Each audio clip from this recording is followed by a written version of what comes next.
ми в второй половини показали больше желание и играли немножко агрессивнее, и то нам донело очень важную победу. Сказать, в первой половине просто играли, не знаю сказать, недооценили противника, може би у нас есть игроков, которые просто не думают о своей работе, увидели сегодня, как выглядели некоторые из иностранцев, просто были ужасны.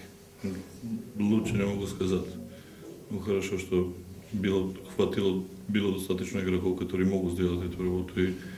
И хорошо для нас, что выиграли больше, чем 8 очков. Тут я не знаю, как потом будет там на концу сезона, но каждая очка может быть оказаться важна.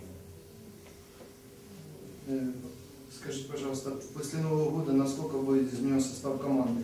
Судя по сегодняшней остальных играх, мы видим, кто-то уже готовится на выход. Я не знаю что вы увидели, просто я не отказываю се лекко игракови, а стараюсь от начала сезона, чтобы не меняли состави. Една смена била та, которая была планирована с начала сезона.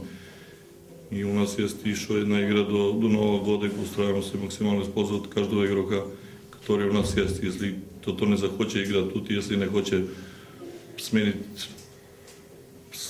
свое поведение, тогда, наверное, будет и каких-то замены. Я, как тренер, у меня очень сложно и не хочется менять игроков.